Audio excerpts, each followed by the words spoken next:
Have you ever heard about settlements you're not supposed to know about? Places that vanish as if they never existed on an ordinary evening, where recorded statements contradict reality and people suddenly disappear. My curiosity about the answers to these questions drew me to the events at the Northpoint Extraction Facility. What I discovered beneath Alaska's cold, frozen surface made me forget everything I thought I knew. But before I tell you what happened to Lila Rourke and her team, you need to understand something crucial. In the winter of 1998, 17 men working deep inside that ice mine simply stopped coming up for their shifts. The company said it was a structural collapse. The families said their loved ones' last radio calls spoke of something else entirely, something that moved through the tunnels, something that knew their names. The facility sits about 140 miles north of Fairbanks, accessible only by a service road that's barely maintained anymore. Northpoint was a mid-sized operation, nothing fancy, extracting core samples from permafrost for mineral analysis. It operated from 1994 to 1998, employing between 20 and 30 workers depending on the season. The work was brutal, the pay decent, and the isolation complete. Men would sign on for 6-week rotations, living in prefab housing units clustered around the main extraction shaft. Then came February 11th, 1998. The night shift radioed in at 11:47 p.m. with routine status updates. By 6 a.m., when the day crew arrived to take over, every single night shift worker was gone. The tunnels were empty. No bodies, no blood, no sign of struggle. Just absence.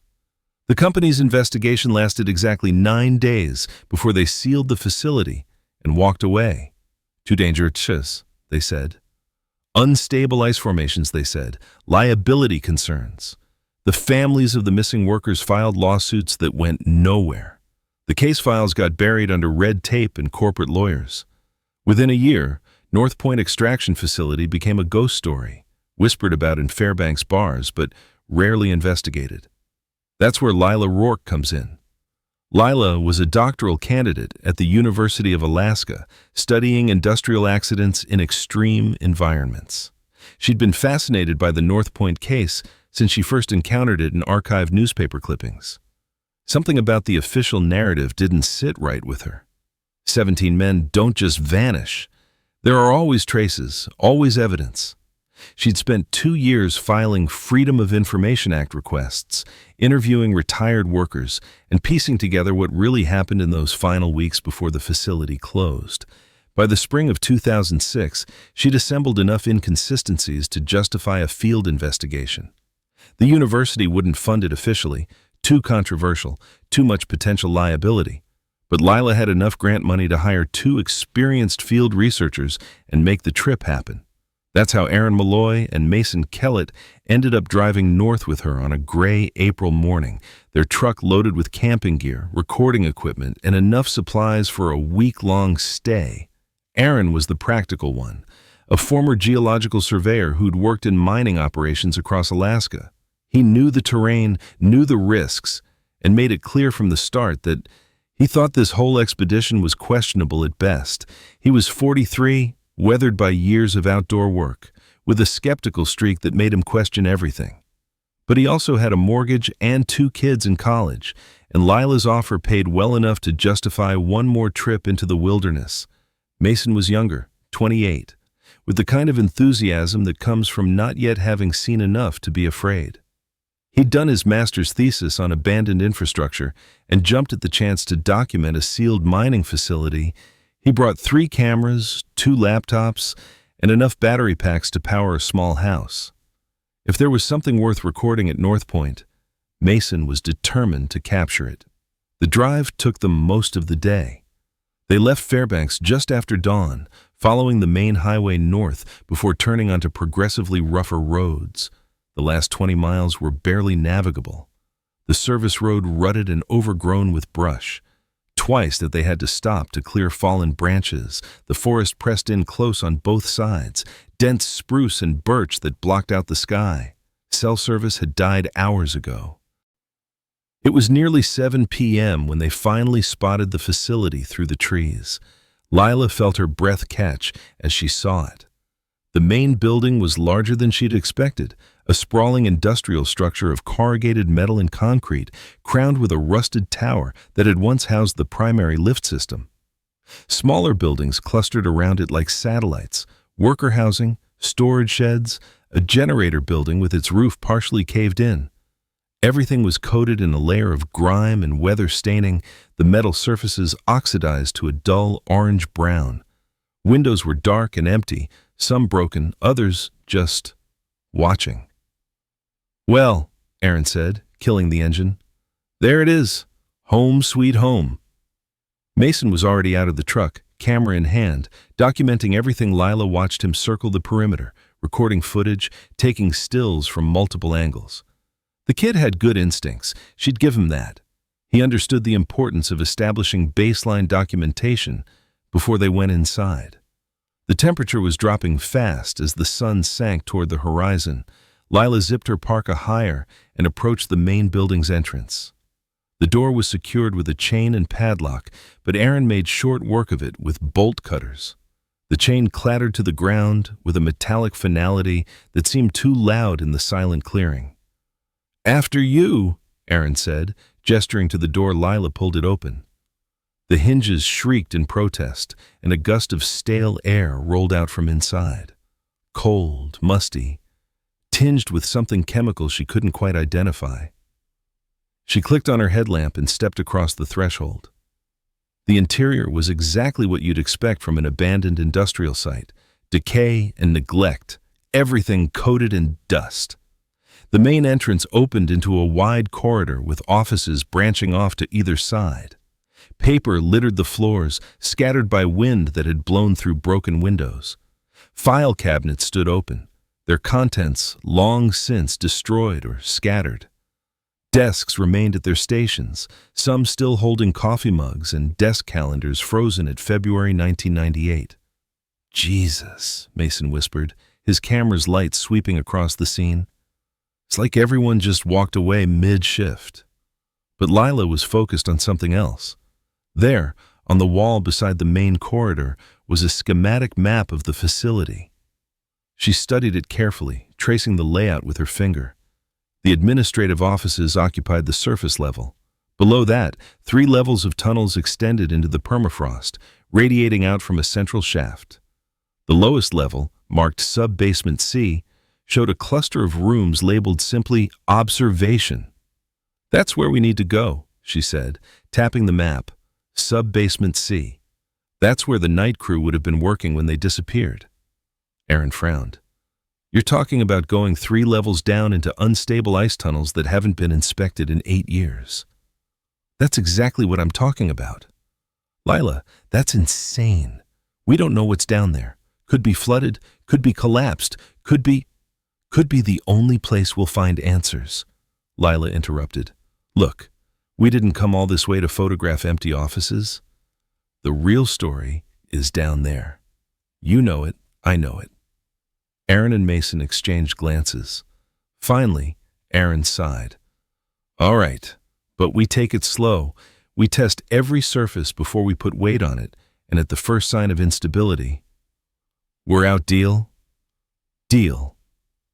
They found the elevator shaft at the end of the corridor. The elevator itself was long dead, its cables probably rusted through, but the shaft remained accessible via a service ladder bolted to the concrete wall. Aaron tested the first few rungs carefully before declaring them safe enough to use. The descent was nerve-wracking. Each level they passed showed progressively more damage. Water staining on the walls, chunks of ice formation where pipes had burst, sections of ceiling that had partially collapsed. The air grew colder with every level, their breath misting in the beams of their headlamps. By the time they reached Sub-Basement C, Lila's hands were numb inside her gloves, despite the insulation. The tunnel at the bottom of the shaft stretched away into darkness in both directions. The walls here were different from above. Not concrete, but exposed rock and ice, reinforced with metal supports every few feet. Frost covered everything, creating strange patterns that caught and refracted their lights. The ceiling was low enough that Aaron had to duck his head to avoid the support beams. "Which way?" Mason asked, his voice echoing strangely in the confined space. Lila consulted the map she'd photographed upstairs. "East. The observation room should be about 200 yards that way." They moved carefully down the tunnel, their footsteps crunching on the ice-crusted floor. The walls seemed to press in closer with every step, and Lila found herself fighting a growing sense of claustrophobia. How had anyone worked down here for hours at a time? The isolation must have been overwhelming. Halfway down the tunnel, Mason suddenly stopped. "Hey, you see that?" He was pointing his light at the wall. There, carved into the ice, were marks, deep scratches in sets of 4, running parallel down the wall at roughly chest height. They looked fresh, the ice around them clear and unweathered. "Probably maintenance marks," Aaron said, but his voice lacked conviction. "You know, measuring something, marking depths." Lila stepped closer, running her gloved fingers over the scratches. They were too deep, too deliberate. And there was something else. The spacing was irregular, almost organic. Not like tool marks at all. More like... She pulled her hand back quickly. "Let's keep moving." The observation rooms were exactly where the map indicated. A heavy steel door marked "Authorized Personnel Only" stood closed across the tunnel. Unlike the other doors they'd passed, this one showed no signs of rust or damage. Someone had maintained it, kept it sealed. Why? Aaron tried the handle. Locked. Heavy-duty deadbolt from the looks of it. "Can you get through it?" He studied the doorframe carefully, then pulled out a small pry bar from his pack. "Give me a minute." While Aaron worked on the door, Lila became aware of a sound. Faint at first, barely noticeable over the noise of Aaron's efforts, but growing steadily more distinct. A low hum, almost subsonic, vibrating through the ice itself. It seemed to come from deeper in the tunnel, from beyond the door. "You hear that?" she asked Mason. He cocked his head, listening. "Yeah.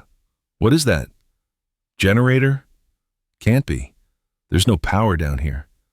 The sound continued, rising and falling in a rhythm that was almost, but not quite regular, like breathing, Lila thought. Like something massive, slowly breathing behind tons of ice. Aaron's pry bar found purchase. The lock gave way with a metallic crack, and the door swung open. The sound stopped immediately. Complete silence rushed in to fill the void.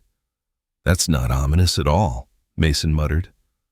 The room beyond was smaller than Lila expected, maybe 15 feet square, with walls of bare rock instead of ice. In the center stood a metal desk and chair, both bolted to the floor.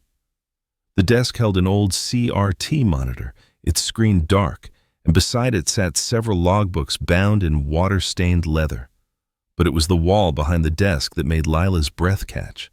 Someone had covered it entirely with Polaroid photographs, hundreds of them, overlapping like scales. At first glance, they appeared to be documentation photos, tunnel sections, equipment, worker crews. But as Lila stepped closer, she realized something was wrong with every single image. In each photo, in the background or the shadows, or reflected in windows and metal surfaces, there was something else. A shape. Dark, indistinct, but undeniably present, and in every picture, it was closer to the camera than the one before.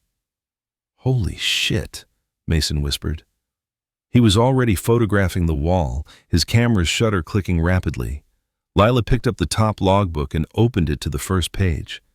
The handwriting was neat, methodical, dated entries starting in October 1997. The name at the top read, Darren Holt, Facility Supervisor. She began to read. October 3rd, 1997. Initial assessment of lower C-section complete extraction proceeding on schedule. Crew reports standard operational conditions. Note, several workers mention hearing unusual acoustic phenomena in southern tunnel branch.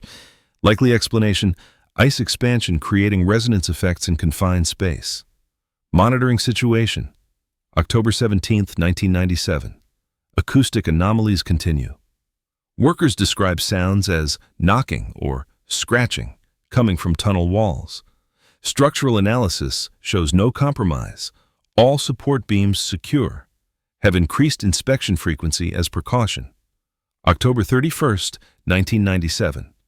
Curtis Van reported seeing movement in peripheral vision while working C7 tunnel section. Upon investigation, nothing found. Van maintains something was there. Other crew members report similar experiences. Recommended immediate psych evaluation for van company declined, cited scheduling concerns. Lila flipped forward several pages.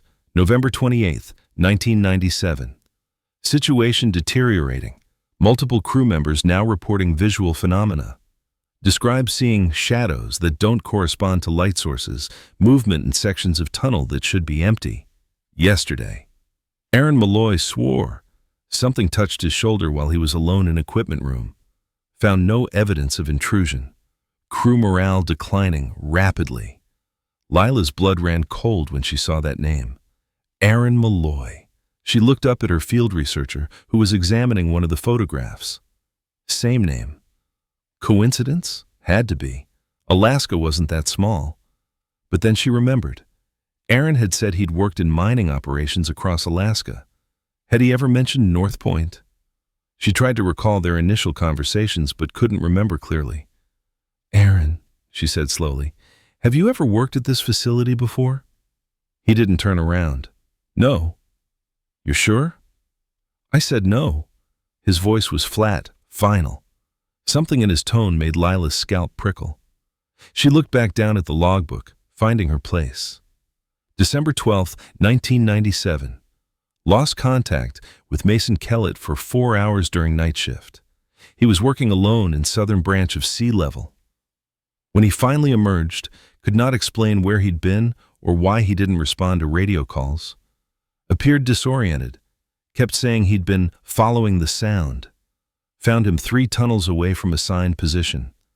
Physical examination showed no injuries, but his headlamp and radio were found in the original tunnel, undisturbed.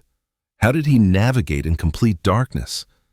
Lila's hand trembled as she turned the page. Mason Kellett. That was impossible. It had to be impossible. She looked at her other field researcher, young, enthusiastic Mason, who was still photographing the wall. He glanced back at her and smiled. Getting some great documentation, he said. This is incredible stuff, Lila.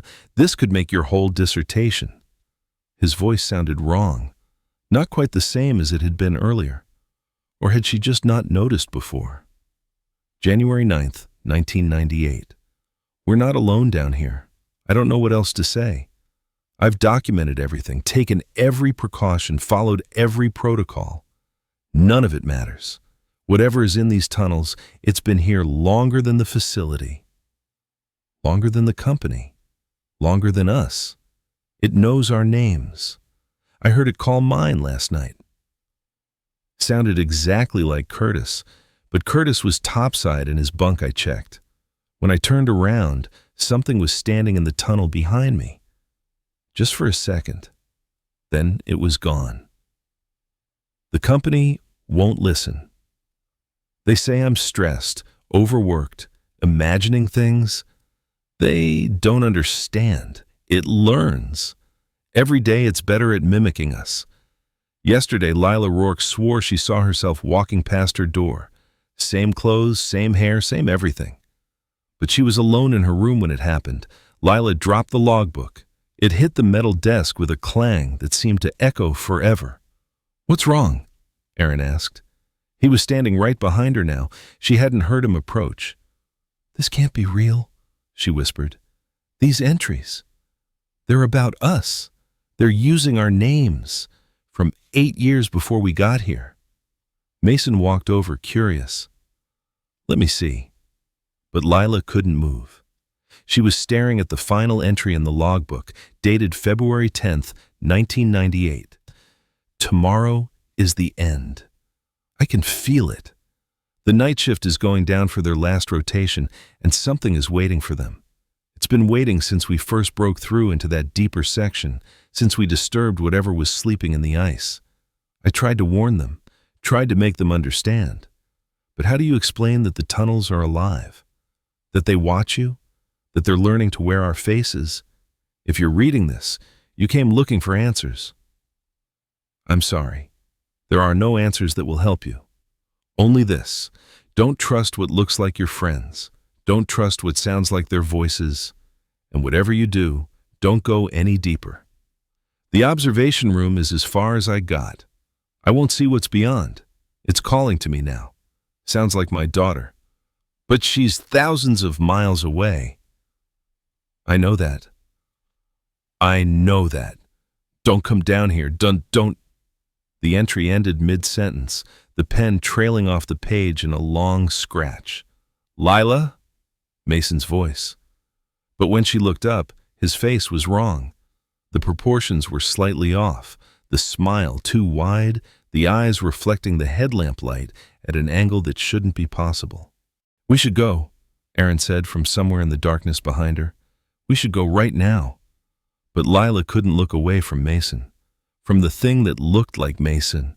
It tilted its head, studying her. What's wrong, Lila? It asked in Mason's voice.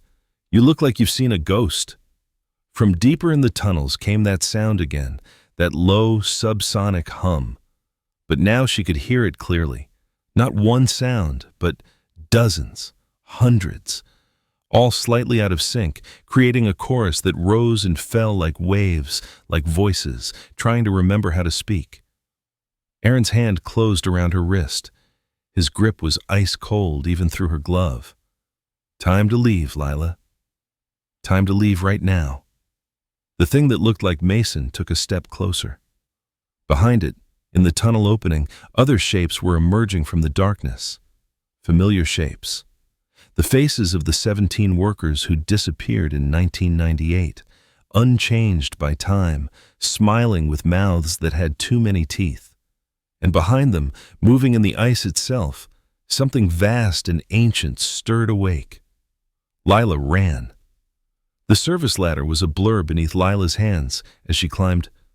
Below her, she could hear Aaron's labored breathing, the scrape of his boots against metal rungs. But she couldn't hear Mason. Couldn't hear anything from Mason at all. Don't think about it. Don't think about what you saw. Just climb.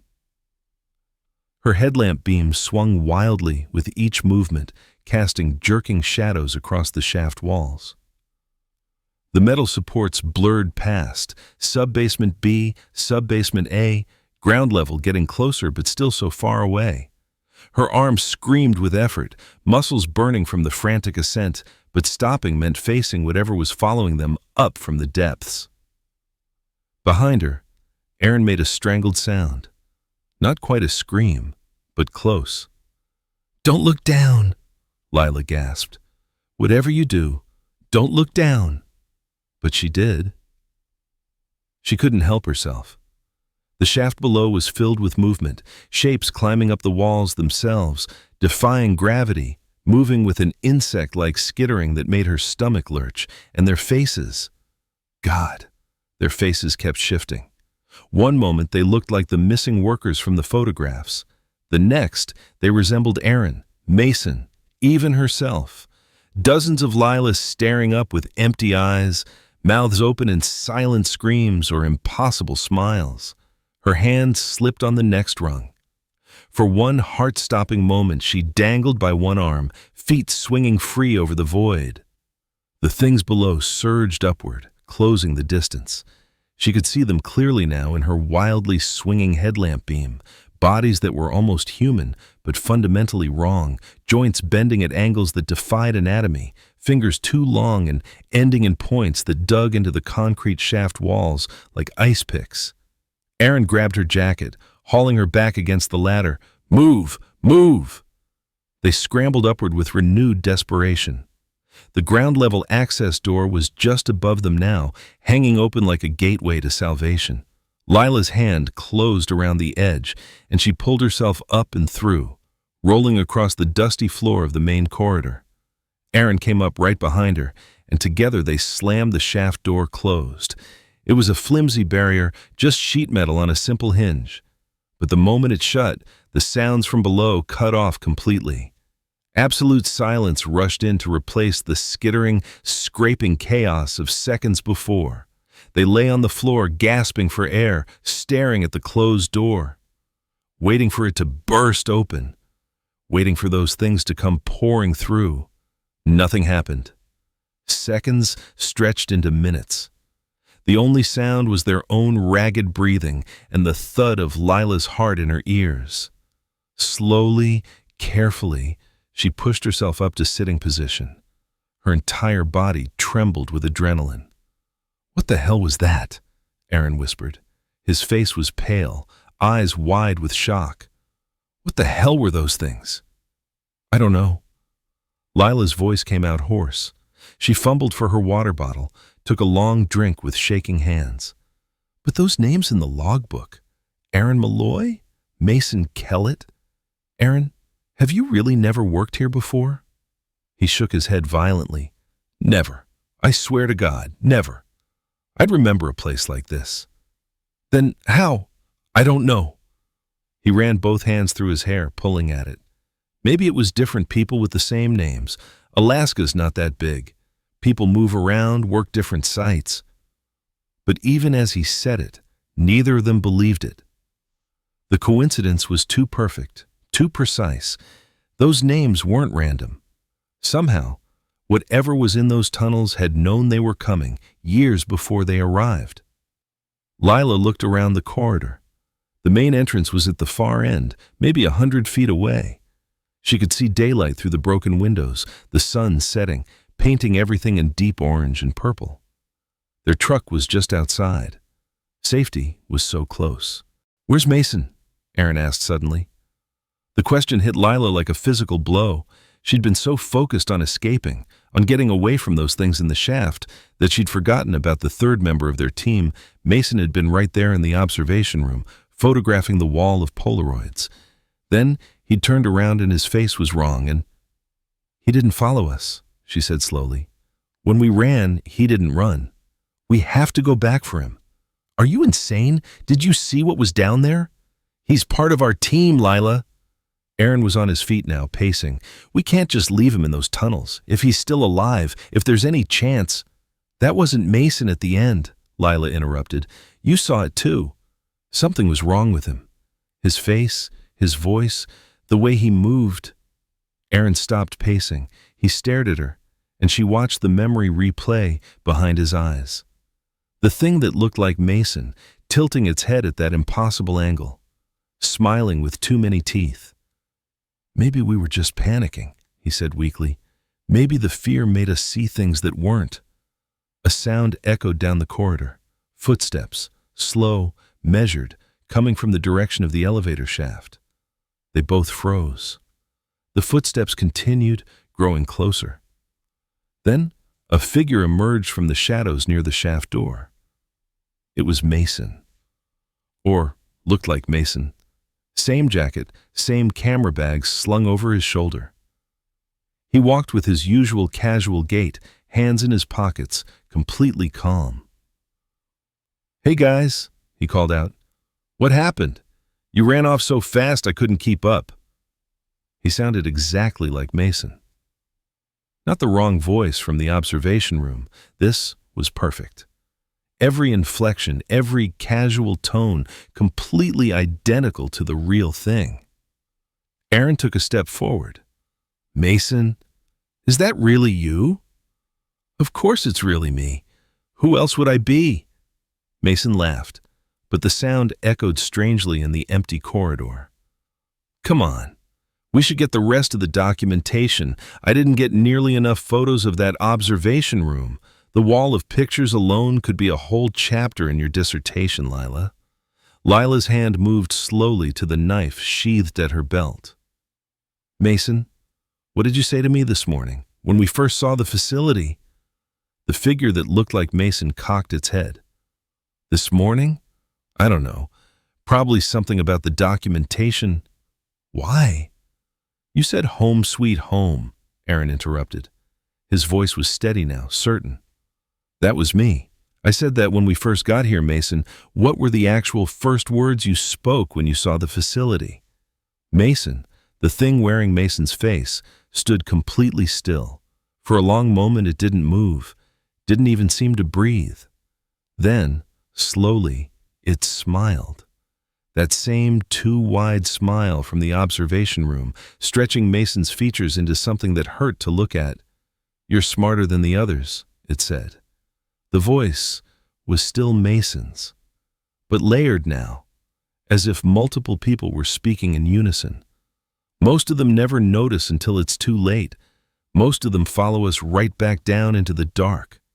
"What did you do with him?" Lila demanded. "Where's the real Mason?" The thing laughed. A sound like ice cracking, like wind howling through empty tunnels. "He's where they all go, where everything goes eventually, down in the deep places, where the ice has memory, where we've been waiting since before your species learned to make fire." It took a step closer. Then another. Aaron grabbed Lila's arm, pulling her backward toward the main entrance, but the thing that wore Mason's face wasn't following them anymore. Instead, it turned and walked back toward the shaft door. "You can't leave," it said conversationally, reaching for the door handle. "The roads are already changing. The forest knows you're here now. Every path leads back to us. Every trail circles back to this place. We've been waiting so long for visitors, for fresh voices to learn, fresh faces to try on." The shaft door swung open. From the darkness beyond came that chorus of sounds, the humming, the breathing, the thousand voices learning to speak. And with it came the smell of deep ice, of ancient cold, of things that had slept for epochs in frozen darkness. "Run if you want," the Mason thing said, stepping through the doorway and disappearing into the shaft. "We'll be waiting when you come back. We're always waiting. We have nothing but time." The door slammed shut. Lila and Aaron didn't hesitate. They turned and sprinted for the main entrance, their boots pounding against the dusty floor. The corridor seemed longer than before, the entrance door receding as they ran toward it. But that had to be panic distorting their perception. It had to be, too. They burst through the entrance into the cold evening air. The sun had set fully now, leaving only a deep purple twilight. Their truck sat exactly where they'd left it, dark and waiting. Aaron fumbled for his keys, hands shaking so badly he dropped them twice before getting the driver's door open. Lila threw herself into the passenger seat, slamming the door behind her. "Drive. Just drive." The engine roared to life. Aaron threw it into gear and gunned the accelerator, sending gravel spraying as they tore away from the facility. In the side mirror, Lila watched the main building recede into the distance. For just a moment, she thought she saw figures standing in the entrance, dozens of them, all watching their departure with identical expressionless faces. Then the trees swallowed the facility, and it was gone. They drove in silence, both gripping their seats as the truck bounced and lurched over the rough service road. The forest pressed in close on both sides, branches scraping against the windows like fingers trying to grab hold. Aaron kept his foot hard on the accelerator, pushing the truck faster than was safe on the deteriorating road. "We made it," he said after several minutes. His voice shook with relief. "Jesus Christ, we actually made it out." But Lila wasn't so sure. She stared out at the darkening forest, watching the trees blur past. Something felt wrong. The drive-in had taken them nearly an hour on this service road. They should be seeing the turnoff to the main highway soon. But the trees just continued, endless and identical. "Aaron, how long have we been driving?" He glanced at the dashboard clock. Maybe 15 minutes? 20? "We should have reached the highway by now." "The road's rough. We're going slower than you think." But even as he said it, Lila could see the speedometer. They were doing 40 miles an hour, way too fast for this road. If they'd been driving that speed for 20 minutes, they should be well past the highway junction. The trees began to thin ahead. A clearing was emerging from the forest. "Finally," Aaron muttered. "Must be a turnaround or something. We can get our bearings, figure out where we—" He stopped talking as the clearing came into full view. It was the facility. The same buildings, the same rusted tower, the same dark windows. They'd driven in a complete circle and arrived back exactly where they started. Aaron slammed on the brakes. The truck skidded to a stop in the clearing, tires throwing up a cloud of dust. They sat in stunned silence, staring at the familiar buildings illuminated in the truck's headlights. "No," Aaron whispered. "No, that's impossible. We drove straight. We didn't turn around, we didn't—" "The roads are already changing," Lila quoted. "That's what it said. Every path leads back." As if in response, the facility's main door swung open. Light spilled out from inside, electric light, impossibly bright, as if the power had suddenly been restored after 8 years. And in that light stood figures, dozens of them, crowding the entrance. Some wore the work clothes of the original mining crew. Others were dressed in modern outdoor gear. All of them had Mason's face, or Aaron's face, or Lila's face. A chorus of voices called out to them, all speaking in perfect unison. "Welcome back, we knew you'd come back. Everyone always comes back." Aaron reached for the gear shift, but Lila grabbed his wrist. "Don't. Look." She pointed at the hood of the truck. There, clearly visible in the headlight glow, were scratches in the paint. Deep gouges, sets of 4 running parallel. The same marks they'd seen carved into the ice walls of the tunnel. "It's already been here," she said. Her voice was surprisingly calm. "While we were inside, while we thought we were escaping, it was marking us." "What do we do?" Aaron's composure was cracking. "What the hell do we do, Lila?" She looked at the facility, at the figures crowding the entrance, at the forest surrounding them on all sides. They were trapped. The thing in the tunnels, whatever it was, had been playing with them from the start. Every choice they'd made, every path they'd taken, it had been steering them exactly where it wanted them to go, but there had to be something they'd missed, some detail in Darren Holt's logbook, some clue in the observation room. She closed her eyes, forcing herself to remember the wall of Polaroids, the systematic documentation of something moving closer in each successive image, the logbook entries tracking the deterioration of the crew's situation. That final entry cut off mid-sentence. "Wait. The southern branch," she said suddenly. "In the logbook, Holt mentioned a southern branch of the sea-level tunnels. That's where Mason Kellett was found after being missing for 4 hours. That's where they broke through into that deeper section. It's not the observation room. There's something else down there, something deeper." "So what? You want to go back down there? Into those tunnels where those things are?" The observation room was as far as Holt got. He stopped there, set up his documentation, tried to understand what was happening, but he never went to the source. He never found where it actually came from. Aaron stared at her like she'd lost her mind. "Even if that's true, even if there is some deeper chamber or whatever, how does that help us? We barely escaped with our lives once. You want to go back and push further?" Lila looked at the facility, at the waiting figures. "They're hurting us. Everything they've done has been to keep us trapped here, cycling through the facility, probably harvesting us for whatever they do. Learning our faces, our voices, adding us to their collection." She turned to Aaron. "But they didn't want us going to that southern branch. The way they reacted when we ran, how they let us escape the shaft so easily, they were steering us away from something. If they don't want us there, that's exactly where we need to go." "That's insane. You have a better idea?"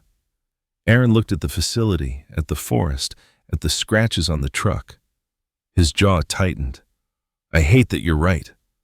They grabbed their gear from the truck bed, flashlights, tools, anything that could serve as a weapon. The figures at the facility entrance watched them approach, but made no move to interfere. They simply parted like a curtain as Lila and Aaron walked through, creating a path directly to the elevator shaft. The journey back down was different this time. They knew what was waiting in the darkness, knew that every shadow might hide something wearing a familiar face, but the shaft was empty, the observation room undisturbed. Holt's logbook still lay on the metal desk where Lila had dropped it. She grabbed it, flipping to the entries about the southern branch. There. November 23rd. Beginning excavation of southern branch C9. Samples indicate unusual geological formations at greater depth. May have accidentally accessed natural cave system December 1st. Southern branch excavation has broken through into large natural cavity. Initial surveys suggest chamber extends at least 200 yards in multiple directions. Ice formations, unlike anything in geological record. Company has ordered all personnel to stay out pending structural analysis. December 15th. Workers continue to report disturbances. All complaints trace back to southern branch breakthrough. Something about that chamber is wrong. We'll investigate personally tomorrow. There were no more entries about the southern branch. Holt had gone down there and found something that made him retreat to the observation room, setting up his documentation station, trying to understand what was happening, but he'd never gone back. K9 southern branch, Lila said. That's where we need to go. They found the tunnel marked C9 3 branches east of the observation room. The entrance was sealed with a chain-link fence panel that had been retrofitted across the opening. Warning signs covered it. Danger. Unstable formation. Authorized personnel only. Do not enter. Aaron cut through the chain link with bolt cutters. The metal squealed in protest, the sound echoing down the tunnel. Then silence rushed back in, deeper than before. The tunnel beyond was narrower than the main passages, the ice walls closing in claustrophobically. Their headlamps cast jerky shadows that seemed to move with purpose, darting away from the light. The temperature dropped with every step forward. Lila's breath came out in thick plumes of vapor that hung in the air like fog. The scratches were everywhere here. Not carved into the ice walls, but growing from them. Long crystalline formations that looked disturbingly like frozen claws, reaching out from the walls toward the center of the tunnel. In places, they completely blocked the passage, forcing Lila and Aaron to crawl between them, like navigating through a cage of teeth. Then the tunnel opened up. The chamber beyond was vast, easily the size of a cathedral, maybe larger. Their headlamp beams couldn't reach the far walls or ceiling, but what they could see made Lila's breath catch. The chamber was full of ice formations, massive columns and spires that stretched up into darkness. But they weren't natural. Each one was carved, not with tools but grown into shapes. Faces, hundreds of human faces, maybe thousands, preserved in perfect detail within the icemen, women, children. Modern clothing, historical dress, furs and skins that looked ancient. All frozen mid-scream or mid-laugh, captured in eternal expressions. And they were all looking toward the center of the chamber. Lila and Aaron moved forward slowly, navigating between the frozen columns. The faces watched them pass, with ice eyes that seemed to track their movement. Deeper into the chamber they went, following the gaze of the frozen multitude until they reached the center. There, in a massive pillar of ice that stretched from floor to invisible ceiling, was something that might once have been human, might have been. It was enormous, at least 15 feet tall, with proportions that were almost but not quite right. Too many joints in the limbs, too many fingers on each hand.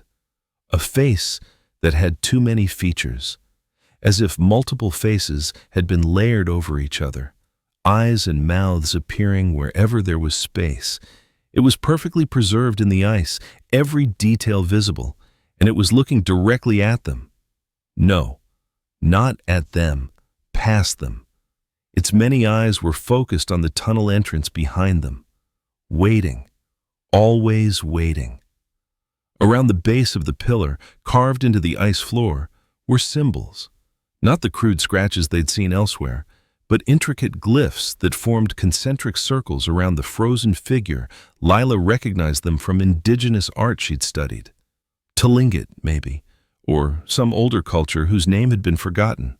Binding symbols, prison symbols.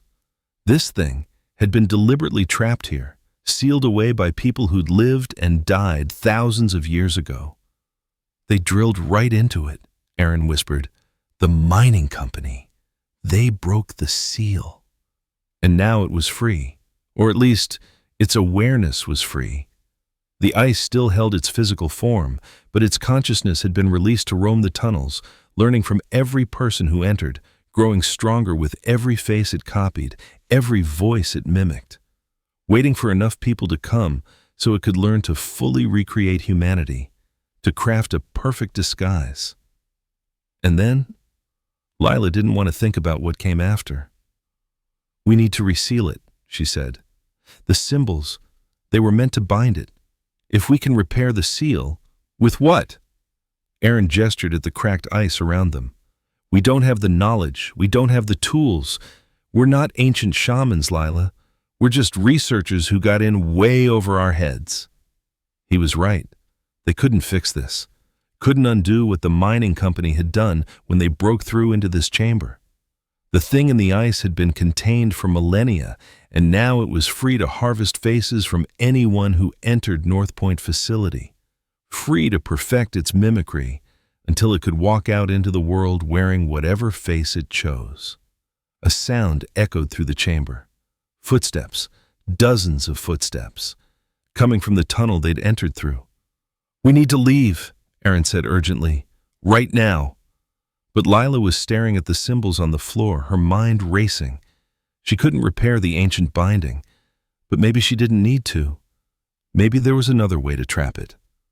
Aaron, the facility's self-destruct system, big operations like this, they always have procedures for emergency shutdown, explosive charges to seal the tunnels in case of catastrophic failure.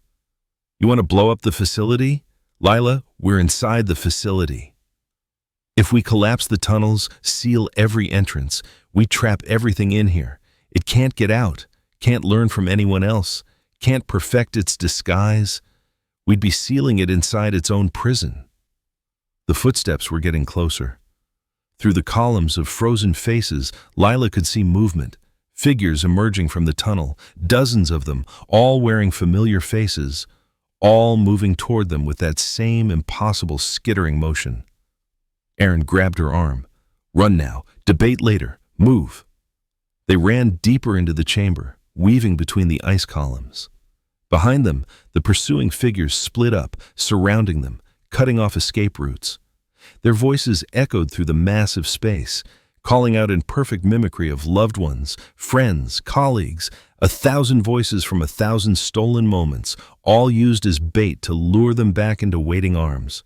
Ahead, Lila spotted another tunnel entrance, smaller than the one they'd come through, barely more than a crack in the ice wall. They squeezed through just as the closest figures reached them, their two long fingers scraping against the ice beside Lila's head. The tunnel beyond was barely navigable, more of a natural fissure than a constructed passage. They had to turn sideways in places, the ice walls pressing against their chests and backs. Behind them came the sounds of pursuit. Not following through the crack, but finding other routes. These things knew every tunnel, every passage. They'd been here for ages, learning the facility's layout, mapping every route. The tunnel sloped upward sharply. Lila's boots struggled for purchase on the icy incline. Then suddenly the walls fell away, and they emerged into a different space, one of the main equipment tunnels on sub-basement B. They'd managed to circle back up one level. Aaron pointed to a sign on the wall. Emergency systems, authorized access only. An arrow pointed down a side passage. They followed it at a dead run, their headlamps cutting through the darkness. The side passage ended at a reinforced door marked with yellow and black hazard stripes. Explosives, authorized personnel only. Aaron didn't hesitate. He slammed his shoulder into the door once, twice, and on the third impact, it gave way. Inside was a control room that looked like it hadn't been touched since the facility closed. Dust covered everything, but the equipment appeared intact. A control panel dominated one wall, showing a schematic diagram of the facility with dozens of marked points throughout the tunnel system. Each point was labeled Emergency Seal, Explosive. This is it, Lila breathed. The collapse system. They built it to seal the tunnels if there was ever a cave-in that threatened the whole structure. Aaron was already at the control panel, examining the system. It's still active. The charges are still in place. But Lila, if we trigger this, we'll be trapped inside with it, I know. That's not what I was going to say. He turned to face her. The charges are throughout the tunnel system. They're meant to create a controlled collapse, sealing off each level in sequence from bottom to top. If we activate it, we'll have maybe 10 minutes to reach the surface before the ground level charges blow. You're saying we can escape? I'm saying we might be able to, if we run fast enough, if nothing stops us, if the timing works perfectly. He looked at the panel. It's a hell of a risk. From somewhere in the tunnels came that chorus of voices, closer now, searching for them. They were running out of time. Lila met Aaron's eyes. Do it! He reached for the activation lever, then paused. For what it's worth, Lila, this was a hell of a dissertation project. Despite everything, she almost laughed. If we survive, I'm switching to a desk job. Aaron pulled the lever. Immediately, red warning lights began flashing throughout the room. A klaxon alarm started blaring, the sound echoing through the tunnel system. On the panel, a timer appeared. 10 o'clock. Then, 9:59. 9:58. Move! They burst from the control room and sprinted for the nearest service ladder. The facility around them was coming alive, alarms shrieking, lights flashing, the rumble of explosive charges beginning their preset sequence deep below.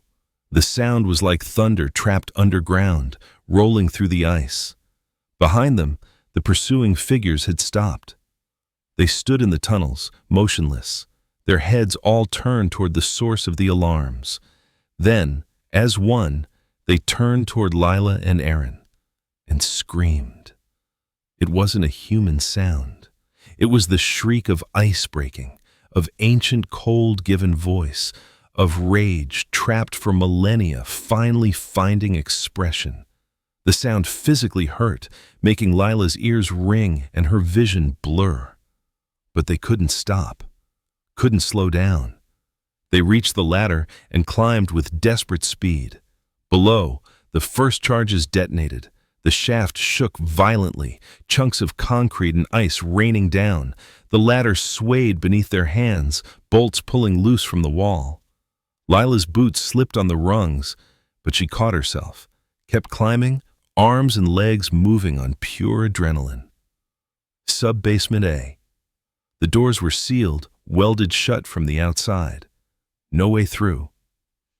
Keep climbing! Aaron shouted over the roar of explosions below. More charges detonated. The entire shaft was shaking now, the metal ladder groaning under the stress. Something gave way below them. Lila looked down just long enough to see the lower section of ladder tear free from the wall and fall into darkness. The pursuing figures fell with it, their screams cutting off as they plummeted into the collapsing tunnels. But more were coming. Crawling up the shaft walls themselves, impossibly fast, their two long fingers digging into concrete, their faces cycled through expressions faster than thought, rage, hunger, desperate need. They were so close. Ground level. The door was open. Lila hauled herself through, Aaron right behind her. They slammed the shaft door closed and dragged a filing cabinet in front of it. It wouldn't hold for long, but they didn't need long, just enough time to reach the truck. The timer on the wall panel showed 2:47. The ground-level charges would blow in less than 3 minutes. They ran through the administrative corridor, out the main entrance, across the clearing to where the truck still sat waiting. Aaron fumbled with the keys, swearing, finally getting the door open. The engine roared to life. 1:52. The truck tore away from the facility, bouncing violently over the rough ground. In the rearview mirror, Lila saw the main building's entrance. Figures were pouring out, dozens of them, hundreds. All the faces it had collected over the years, flooding toward the truck in a final desperate attempt to escape. 0:58. They reached the tree line.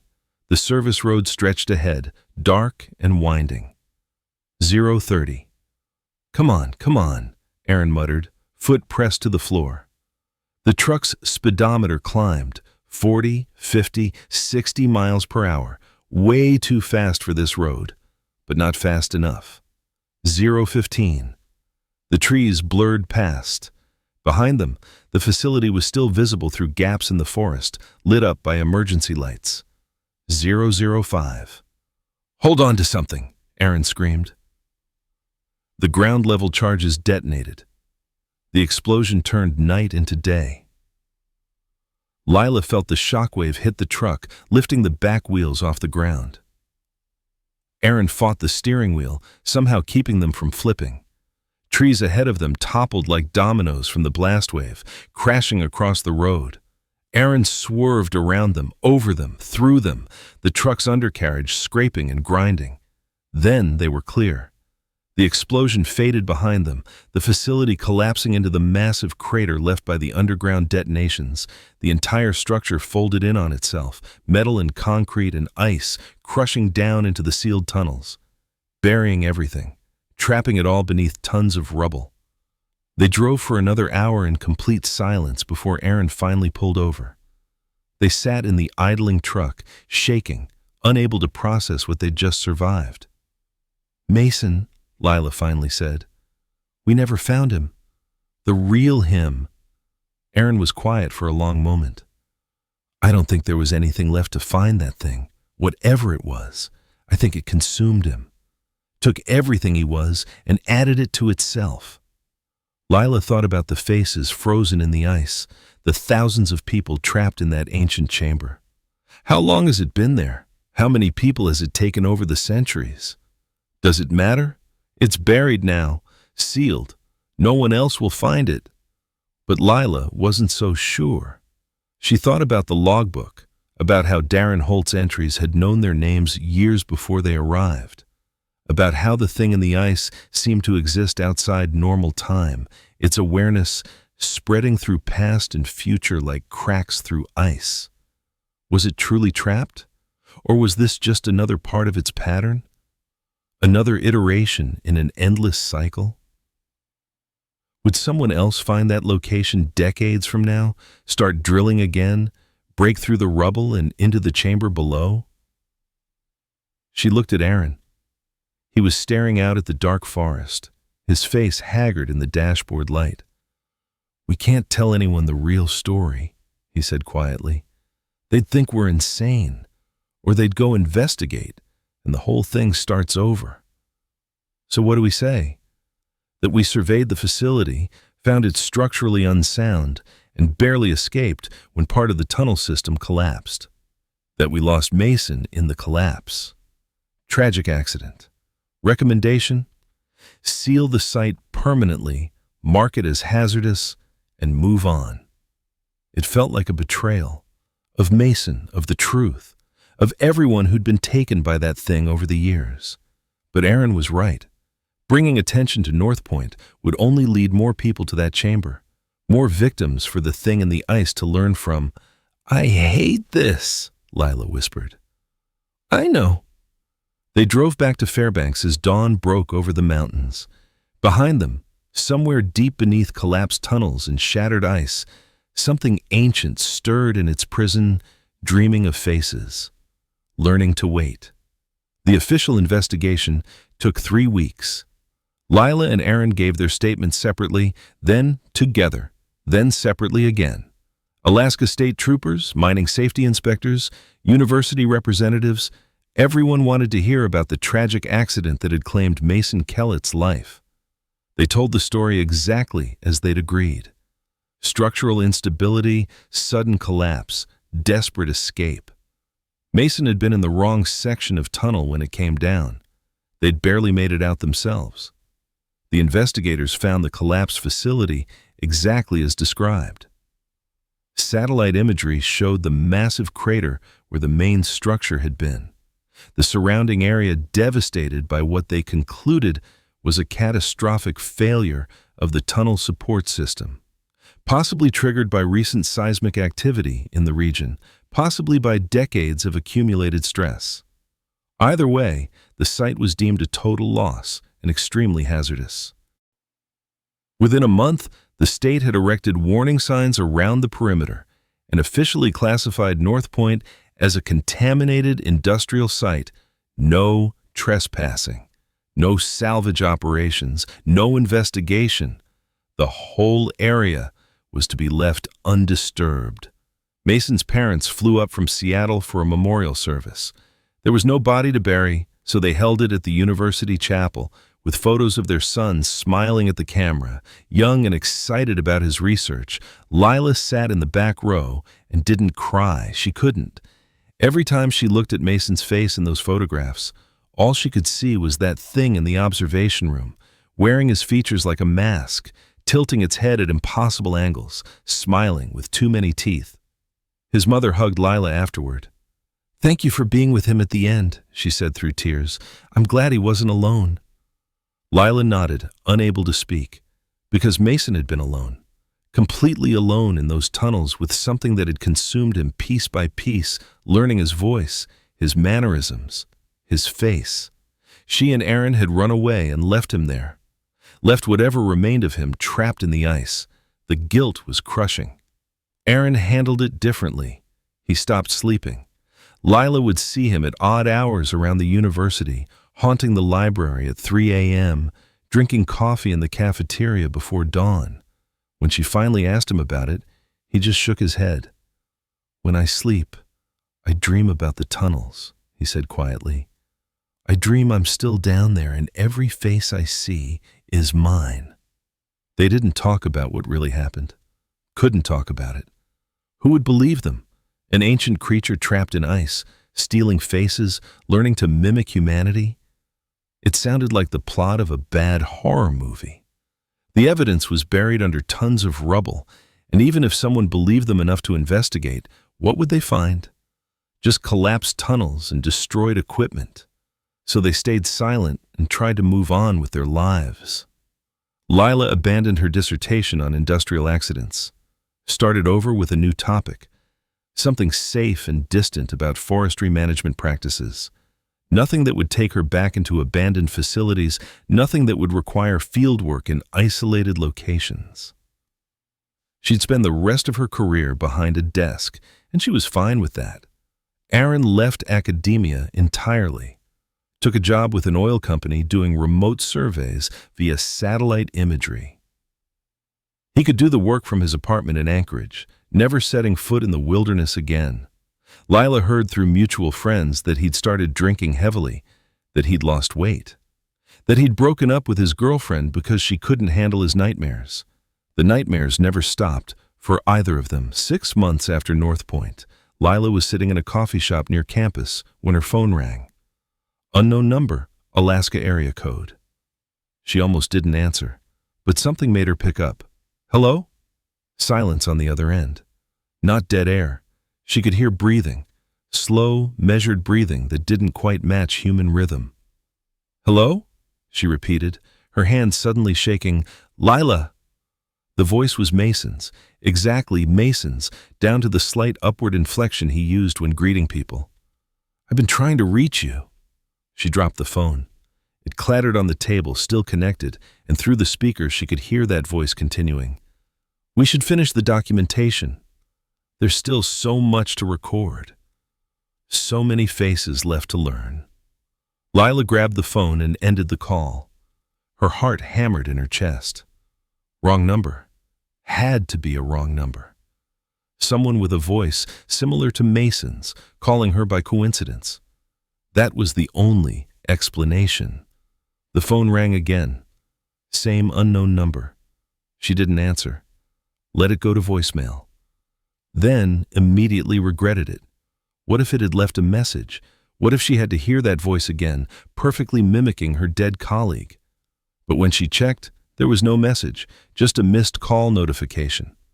Over the next week, the calls came sporadically. Different times, different days, always from different numbers. She never answered, but a few times she let it ring long enough to hear the breathing on the other end. That too slow, too measured rhythm that made her skin crawl. She finally called Aaron. Are you getting phone calls? What kind of phone calls? Unknown numbers, heavy breathing. Sometimes voices that sound like people we knew. Long silence on the other end. Then, Lila, that's not possible. We buried it. We trapped it. There's no way. I know what we did. She was almost shouting now, earning stares from other people in the coffee shop. She lowered her voice. I know what we did, Aaron, but I'm getting calls, and they sound like Mason. It's trauma, Aaron said, but his voice lacked conviction. We've been through hell. Our minds are playing tricks on us, filling in patterns where there aren't any. It's just, then why do you sound scared? He didn't answer for a long time. When he finally spoke, his voice was barely a whisper. Because I've been getting them 2 calls from my old crew members. People I worked with before Northpoint, before you. Guys who died in mining accidents years ago. They call and they sound exactly like I remember them. Exactly. Lila felt cold dread settle into her stomach. It's not possible. We sealed it in. The facility collapsed. Everything was buried. Maybe we didn't bury it deep enough. That night, Lila tried to research what they'd encountered. She scoured academic databases, anthropological records, indigenous mythology. She found references to similar creatures in dozens of cultures, things that lived in ice or underground, entities that stole voices and wore faces. The Inuit had stories about the Kalupalik, creatures that mimicked human voices to lure prey. The Tlingit spoke of Kushtaka, land ottermen who could take human form.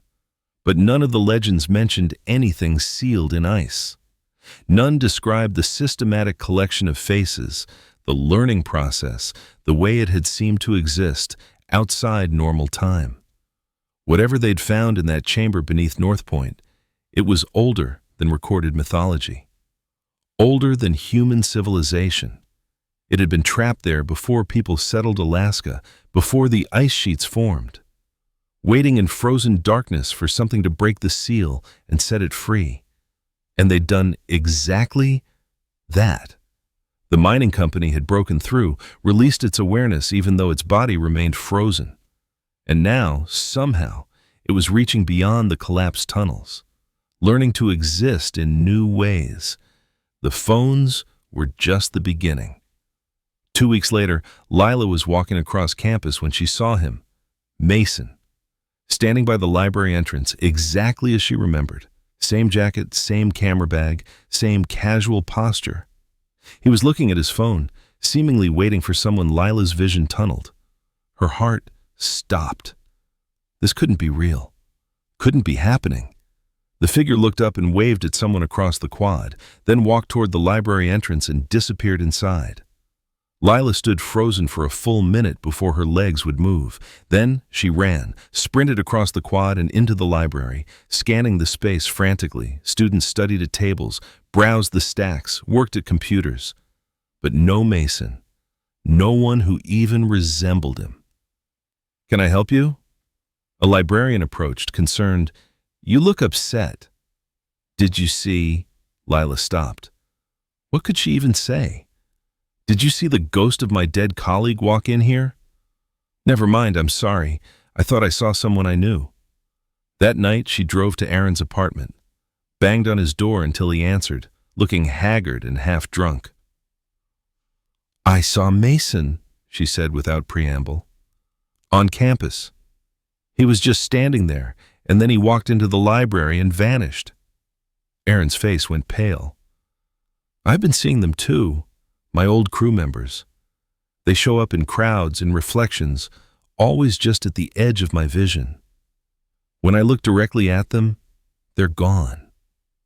They stood in his doorway, 2 people coming apart at the seams, unable to tell reality from trauma-induced hallucination.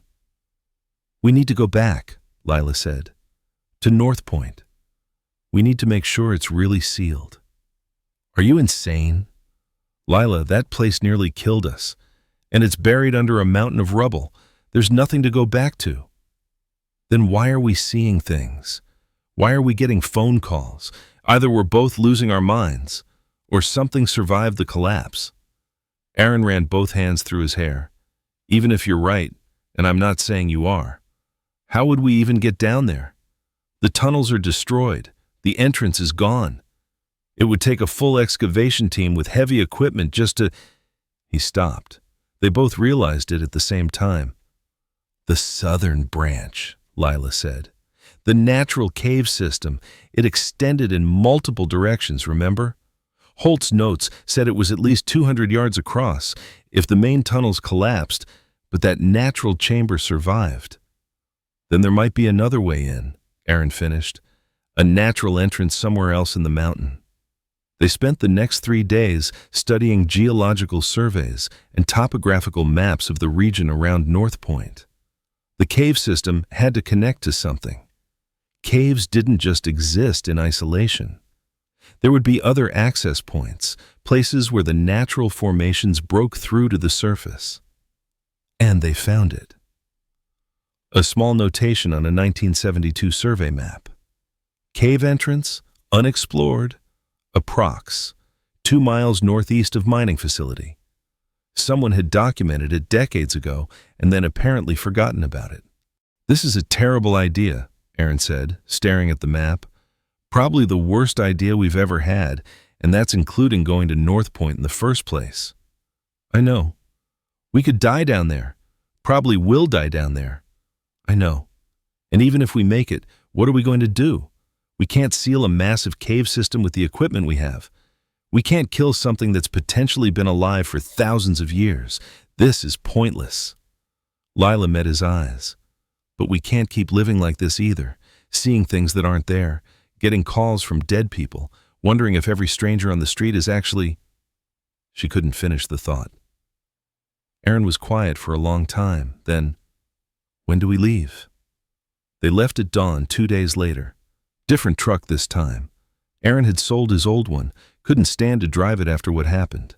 They followed the same route north, past the same landmarks, into the same endless forest. But this time they turned off the service road earlier, navigating by GPS to where the old survey map indicated the cave entrance should be. It took them most of the day to find it.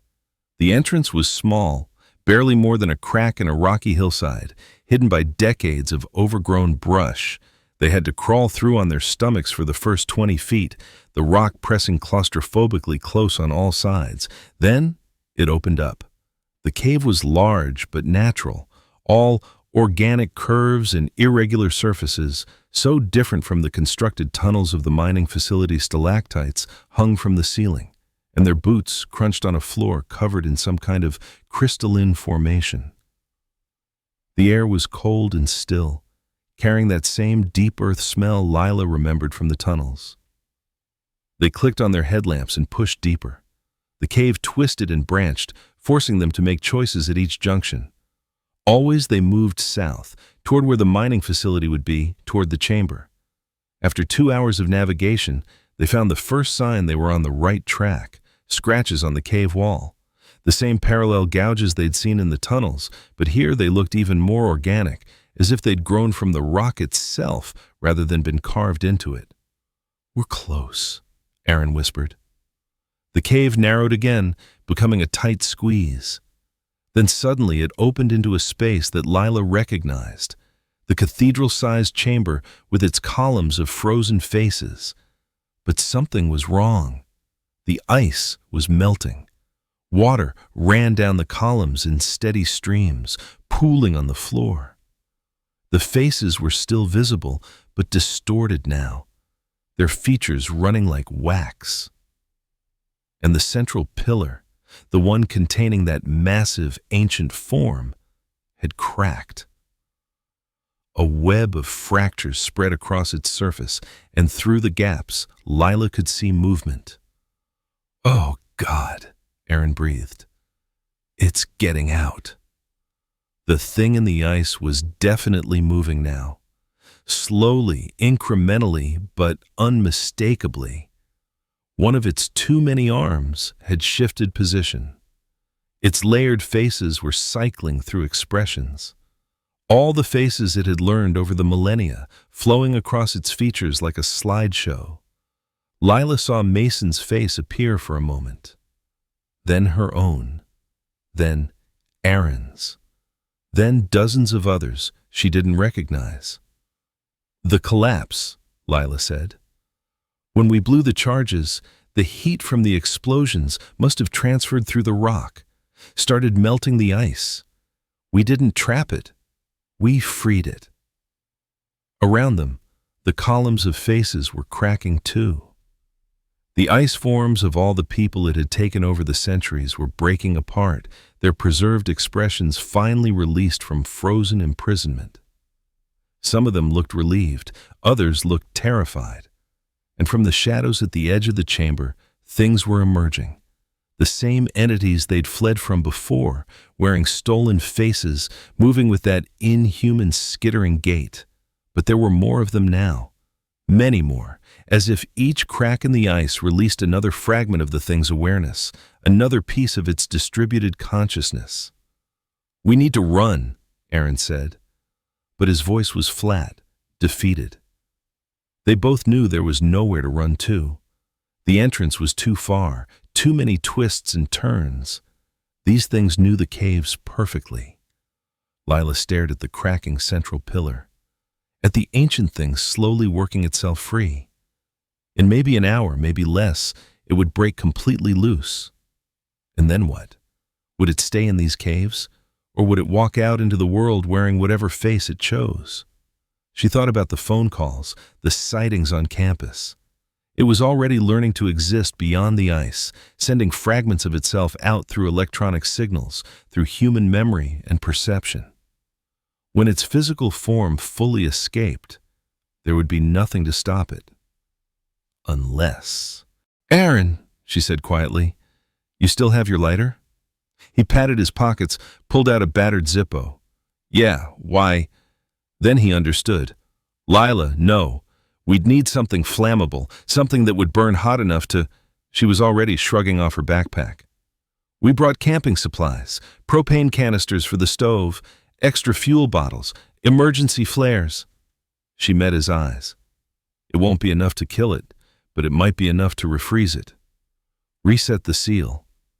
"That's insane. The explosion would bring down the entire cave system." "I know. We wouldn't make it out." "I know." The things at the edge of the chamber were moving closer, circling them. Their voices started up, a chorus of mimicry, calling out in the voices of everyone Lila and Aaron had ever known, parents, friends, lovers, colleagues, all begging them to come closer, to stop fighting, to just give in and let themselves be learned. Aaron looked at the approaching figures, then at the cracking ice pillar, then at Lila. "Your dissertation would have been incredible," he said. Despite everything, she smiled. "Yours too." They worked quickly, gathered all the flammable materials from their packs, fuel bottles, propane canisters, emergency supplies, piled it all around the base of the central pillar. The things in the shadows watched but didn't interfere. Maybe they didn't understand what was happening. Maybe they thought it was futile. Maybe they were right. Lila looked at the pile of materials, at the ancient things slowly emerging from melting ice, at Aaron beside her, ready to light the flame that would end both their lives, but might, just might, trap this thing for another few millennia. "I'm sorry," she said. "For Mason. For everything."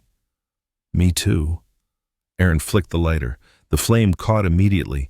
He touched it to the emergency flare, which sputtered to life in brilliant red light. The things in the shadows screamed, that same ice-breaking, inhuman sound. They surged forward, finally understanding the threat. But they were too late. Aaron tossed the flare onto the pile of fuel. The explosion was immediate and catastrophic. Fire erupted in a sphere of superheated air that flash-boiled the melting ice water, creating a blast of steam that filled the chamber. The propane canisters detonated in sequence, each blast amplifying the next. The temperature spiked to incredible levels for just a moment, hot enough to vaporize ice, to crack rock, to burn away anything organic. including the things that wore stolen faces. Lila felt the heat wash over her, felt the shockwave lift her off her feet, felt the cave ceiling begin to collapse, tons of rock breaking free and falling. And in that final moment before the darkness took her, she saw the ancient thing in the ice, saw its many faces contort in rage and confusion, saw the superheated steam refreeze instantly as it touched that impossible flesh, coating it in a new layer of ice stronger than before, trapping it once again. The last thing Lila heard was silence. Pure, complete silence. No mimicked voices, no breathing, no movement. Just the quiet of deep places where ancient things sleep. The search and rescue team found the collapsed cave system 3 days later. Sophisticated seismic equipment had detected the explosion and pinpointed its location. But by the time they assembled a team and reached the site, there was nothing left to find. The entrance had collapsed completely. Ground-penetrating radar showed that the entire cave system had suffered catastrophic structural failure. Every chamber, every passage, all filled with compacted rock and refrozen ice. There was no way anyone caught inside could have survived. The official report listed Lila Rourke and Aaron Malloy as deceased, presumed killed in a cave collapse while conducting unauthorized research. Their families held joint memorial services. Colleagues spoke about their promising careers cut short. Students dedicated their theses to their memory. Whatever had been reaching out from beneath Northpoint Facility went silent, trapped once more in frozen darkness. The geological surveys were updated to mark the area as highly unstable, recommended for permanent closure. No one would be authorized to enter those caves again. But sometimes, late at night, people who live in the region report strange phenomena. Phone calls from numbers that don't exist. Voices of loved ones who've been dead for years. Figures seen in the forest that vanish when approached. And if you know where to look, you can find references to other sealed caves throughout Alaska. Other places where ancient ice formations hold shapes that might once have been alive. Other warnings left by cultures long since vanished. How many of these things are out there, trapped in permafrost and deep caverns? How many are still sleeping? And in an age of climate change, with temperatures rising and ice sheets melting at unprecedented rates, how long until they wake up? The facility at Northpoint is gone. The thing that lived beneath it is sealed away. Lila and Aaron gave their lives to make sure of that. But Alaska is vast. The ice is deep. And there are so many places we haven't explored yet, so many faces still to learn.